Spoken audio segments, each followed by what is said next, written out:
Ada salah satu Habib, putra dari ketua RA, putranya dari Habib Taufik Assegaf, namanya Habib Abdul Qadir bin Taufik Assegaf. Dia mengatakan di dalam ceramahnya, begini dia sampaikan, bahwa pewaris Nabi Muhammad itu yang sebenarnya adalah para habaib.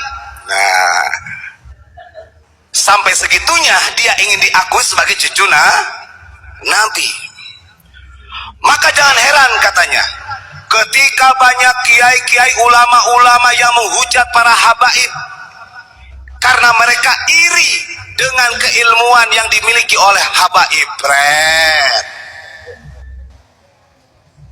Kalau saya balikan, justru keilmuan daripada kaum Ba'alawi tidak ada apa-apanya dengan ilmu-ilmu ulama Nusantara. Ini kok doktrin. Bahkan dia mengatakan, kalau Anda cinta sama habaib, ini bukan perintah kami, ini Allah yang memerintahkan. Kapan Allah memerintahkan manusia cinta habaib? Cari ayatnya. Makanya kenapa dalam syair ini Ahlul Bait Nabi orang yang suci, pemberi keamanan di muka bumi ini, karena mereka orang terpilih, bukan habaib. Ini anak ketua Robito Alawiyah. Justru kalau kita lihat, kenapa dari klan Ba'alawi bocil-bocil yang masih bau cingur juga disuruh ceramah, dan gaya ceramahnya itu modelnya sama seperti bapak-bapaknya. Betul, menghinakan ulama kita. Berarti kalau kita lihat, mereka diajarkan ilmu oleh bapak-bapaknya, oleh guru-gurunya dari klan Ba'alawi, sebenarnya tujuannya satu, untuk menyaingi ulama Nusantara, untuk mentiadakan perjuangan ulama Nusantara, agar supaya umat muslim di Indonesia condong kepada mereka Ba'alawi. Lawan jangan lawan. Nah ini, monggo buka kalau nggak percaya. Banyak tuh di videonya bagaimana pernyataan Habib Abdul Qadir, putranya Taufik Assegaf itu. Bahkan ada yang mengatakan kalau tanpa habaib maka di muka bumi ini tidak ada orang yang beriman. Lagi gak usah bawa-bawa habaib lah. Kalau ayat itu referensinya untuk Ahlul Bait, kita benarkan. Tapi kalau habaib, sejak kapan di Indonesia habaib ini masuk ke Indonesia di abad 19?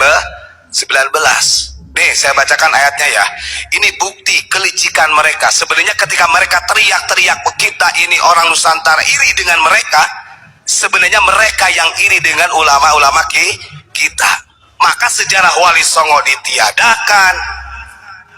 Bahkan mereka itu tidak segan-segan kalau ada orang yang memasang foto Wali Songo itu disebut, artinya diharamkan, gak boleh. Nah ini saya bacakan nih, saya bacakan kitabnya. Bagaimana kedudukan orang yang mengatakan seperti itu, sementara dia ini dawir mengatasnamakan cucu Nabi Muhammad, tujuannya satu, untuk dihormati, dimuliakan. Walaupun mereka mengatakan kami tidak ingin dimuliakan, ini bukan perintah kami, tapi Allah yang memerintahkan. Jangan bawa-bawa Allah lo. Emangnya lo doang yang punya Allah?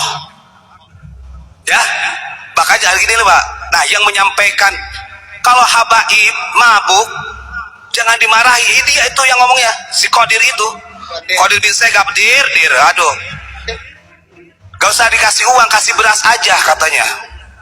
Kalau lagi mabuk katanya, karena walaupun mabuk jangan dilaporkan, kata di dalam dirinya ada darah Rasulullah. Masya Allah. Aduh, masuk Qadir ya.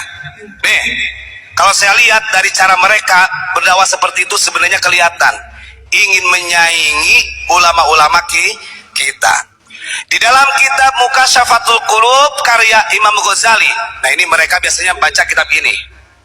Karena kalau Robito Alawiyah ini, Thariqatul Alawiyah ini mengambil manhajnya itu adalah dua imam. dalam thariqah itu, Imam Ghazali sama Abu Hasan Asyadzili.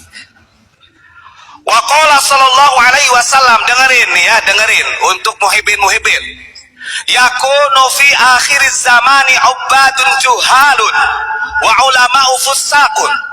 Kata Nabi, yakunu fi'il mudhari bimana istiqbal.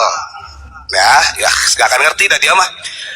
Akan datang di akhir zaman hamba-hamba yang bodoh dan ulama-ulama yang fasik. Kalau mau kita bongkar-bongkaran, yang munafik, yang fasik itu siapa?